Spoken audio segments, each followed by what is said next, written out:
আর এবার পাচারে বাধা দেওয়ার অভিযোগ উঠছে এবং পাচারে বাধা দেওয়ার কারণে বিএসএফকে টার্গেট করা হচ্ছে। ভারতের সীমান্ত রক্ষী বাহিনীর উপর হামলার চেষ্টা করা হচ্ছে।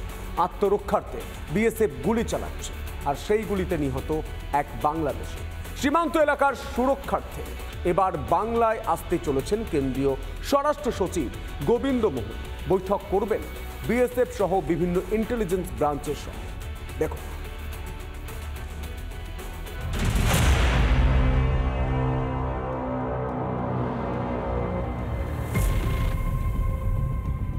পহেলগাঁওয়ে সন্ত্রাসী হামলা নাড়িয়ে দিয়েছে গোটা দেশকে। সীমান্তে বাড়ানো হচ্ছে নিরাপত্তা। এই অবস্থায় পাচারকারীদের হাতে আক্রান্ত হলো বিএসএফ। বাগদার মধুপুর সীমান্তে বাংলাদেশি পাচারকারীদের আটকাতে গেলে তারা গুলি চালায়। আত্মরক্ষার্থে বিএসএফ এর গুলিতে খতম হয় পাচারকারী। উত্তর চব্বিশ পরগনার বাগদার মধুপুর সীমান্ত এলাকায় বিএসএফ এর সঙ্গে পাচারকারীদের সংঘর্ষ, আর সেই সংঘর্ষে একজন পাচারকারী ইতিমধ্যেই নিহত হয়েছেন। যেই ঘটনাস্থল সংঘর্ষের ঠিক সেখান থেকে বেশ কিছু ধারালো অস্ত্র থেকে শুরু করে অবৈধ বেশ কিছু সরঞ্জাম উদ্ধার করা হয়েছে বিএসএফ এর পক্ষ থেকে। বাংলাদেশের লোক এসেছিল তার কাটার এখানে, ইন্ডিয়ার লোক হয়তো মাল ফেলেছে, এবার বিএসএফ ছিল তার কাটার ভিতরে। সে যে মাল নিয়ে চলে যাচ্ছে ওই মোমেন্টে বাংলাদেশের যে লোক ছিল ওনাকে গুলি করেছে, উনি ওখানে মারা গিয়েছে। যে কোনো মানে 2 নম্বরই মালই হবে। আমি চাইছি যে বর্ডার এলাকায় এই দিনের পর দিন এরকম চোরা কারবার চলছে, এটা বিএসএফ বন্ধ করে দিক, বিএসএফ আরো বেশি তৎপর হোক। ইতিমধ্যে মৃতদেহ উদ্ধার করে ময়না তদন্তে পাঠানো হয়েছে। বাকি পাচারকারীরা পালিয়ে গেলেও মৃতের পরিচয় এখনো জানা যায়নি। এই পরিস্থিতিতে 2রা মে রাজ্যে আসছেন কেন্দ্রীয় স্বরাষ্ট্র সচিব গোবিন্দ মোহন। বৈঠক করবেন বিএসএফ সহ বিভিন্ন ইন্টেলিজেন্স ব্রাঞ্চ ও একাধিক এজেন্সির সঙ্গে।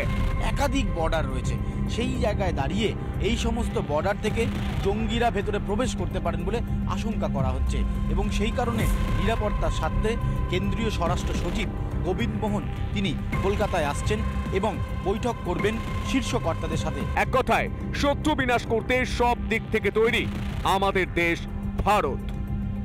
টিটপ বিশ্বাস, অর্ণব মজুমদারের রিপোর্ট, রিপাবলিক বাংলা। কেষ্ট কাজল দ্বন্দ্বে বারবার উত্তপ্ত বীরভূম। এবার অনুব্রতর ডাকা জেলা কমিটির বৈঠকে গড় হাজির থেকে দ্বন্দ্বের আগুন উস্কে দিলেন কাজল শেখ। কোর কমিটির বৈঠক না করে জেলার বৈঠক ডাকায় ক্ষুব্ধ বীরভূম জেলা সভাধিপতি। কাজলের অনুপস্থিতি নিয়ে প্রশ্নের মুখে ল্যাজে গোবরে দশা তৃণমূল নেত্রী।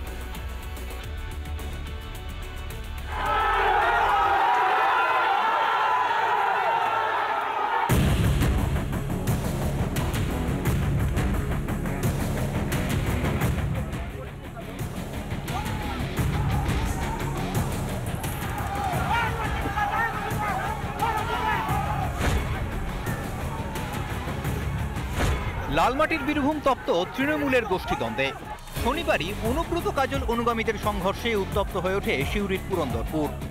তার 24 ঘন্টা পেরোতে না পেরোতেই কেষ্টমণ্ডলের ডাকা জেলা কমিটির বৈঠকে ফের গোষ্ঠীদ্বন্দ্বের ছায়া।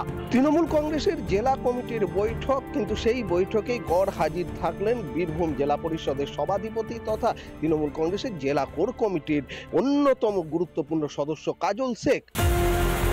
তবে কাজল শেখ না এলেও উপস্থিত ছিলেন জেলা কমিটির অন্যান্য সদস্য।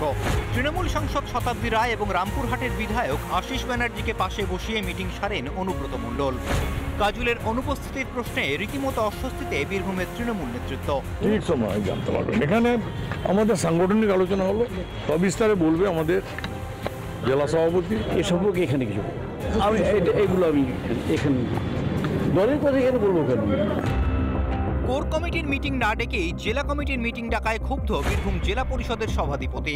জেলা কমিটি বা জেলার কোনো সাংগঠনিক কর্মসূচি হওয়ার আগে আমার মনে হয় কোর কমিটির বৈঠক হওয়া একান্ত প্রয়োজন আছে। এটা মমতা বন্দ্যোপাধ্যায়কে অমান্য করা হচ্ছে। গোষ্ঠীদ্বন্দ্বের কথা কার্যত স্বীকার বীরভূমের তৃণমূল সাংসদের। মিটিয়ে নেওয়া সম্ভব, মিটিয়ে নেওয়া যাবে, মিটিয়ে নেওয়া হবে। কারণ সবসময় দেখা যায় যে যা যাই থাকে ইলেকশন আগে সবাই আবার নিজেদের মধ্যে শক্ত হয়ে একসঙ্গে হয়ে লড়ে, সেটাই হবে।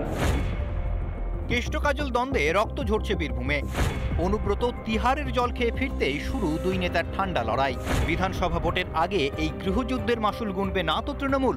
বীরভূম থেকে মনোরঞ্জন চট্টোপাধ্যায়, রিপাবলিক বাংলা।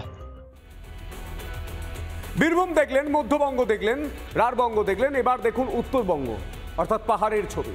তৃণমূলের অন্দরে এখানেও গরম, ফের তুতু ম্যামা খেলা। এবার আলিপুরদুয়ার শহরে তৈরি হচ্ছে বহু প্রতীক্ষিত সুইমিং পুল, আর তা ঘিরে প্রকাশ্যে তৃণমূলের প্রাক্তন ও বর্তমান বিধায়কের দ্বন্দ্ব। দেখুন। আমি বারবার করে বিধানসভায় এটা তুলে ধরেছি মাননীয় মুখ্যমন্ত্রীর কাছে। সরকারি অনুমোদন আমরা পেয়েছি উত্তরবঙ্গ উন্নয়ন দপ্তরের তরফে 2,88,00,000 টাকা প্রাথমিকভাবে। দুয়ারে আমরা যা যা করেছি, যা যা বলেছি, সবটাই কিন্তু আমি বিধায়ক থাকাকালীন যে প্রস্তাবগুলো দিয়েছিলাম, জেলা পরিষদের ভবন থেকে শুরু করে সিএম হয়েছে, আজকের জেলা হাসপাতাল, সেই সময়ই হয়েছে। আলিপুরদুয়ারে একটা সুইমিং পুল নির্মাণকে কেন্দ্র করে প্রকাশ্যে তৃণমূলের অন্তর্দ্বন্দ্ব। বর্তমান বনাম প্রাক্তন তৃণমূলের বিধায়কের দ্বন্দ্ব। সেই মতো রবিবার মায়া টকিজ ফল এলাকা পরিদর্শন করলেন বর্তমান বিধায়ক। তিনি বেরিয়ে যাওয়ার কিছুক্ষণ পরেই সেখানে দলবল নিয়ে দেখা যায় প্রাক্তন তৃণমূল বিধায়ককে। সেখানে দাঁড়িয়ে দুজনের মুখেই নিজের উদ্যোগে পুল নির্মাণের বুলি।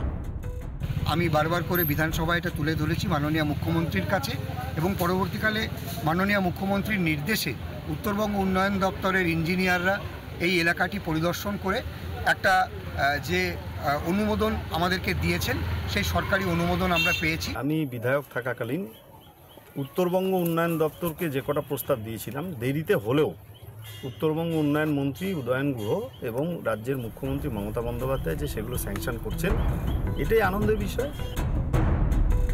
জানিয়ে তৃণমূলকে এক হাত নিতে ছাড়েনি বিজেপি। জায়গা নিয়ে, কর্তৃত্ব নিয়ে দখলদারি, যে কে নিজেকে বেশি প্রতিষ্ঠাতা লাভ করাতে পারবে, তো সেই জায়গায় সুইমিং পুল সেই জায়গায় ঢুকে গেছে। এখন ওনাদের মধ্যে সেটা নিয়ে কারাকারি। উত্তর থেকে দক্ষিণ বিধানসভা ভোটের আগে দিকে দিকে তৃণমূলের কোন্দলের ছবি। এই কোন্দলে কি শাসক দলে ফাটলের ইঙ্গিত দিচ্ছে?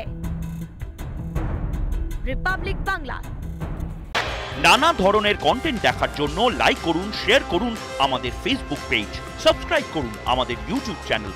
পাশাপাশি অন্যান্য ব্রেকিং নিউজের জন্য অবশ্যই চোখ রাখুন রিপাবলিক বাংলায়।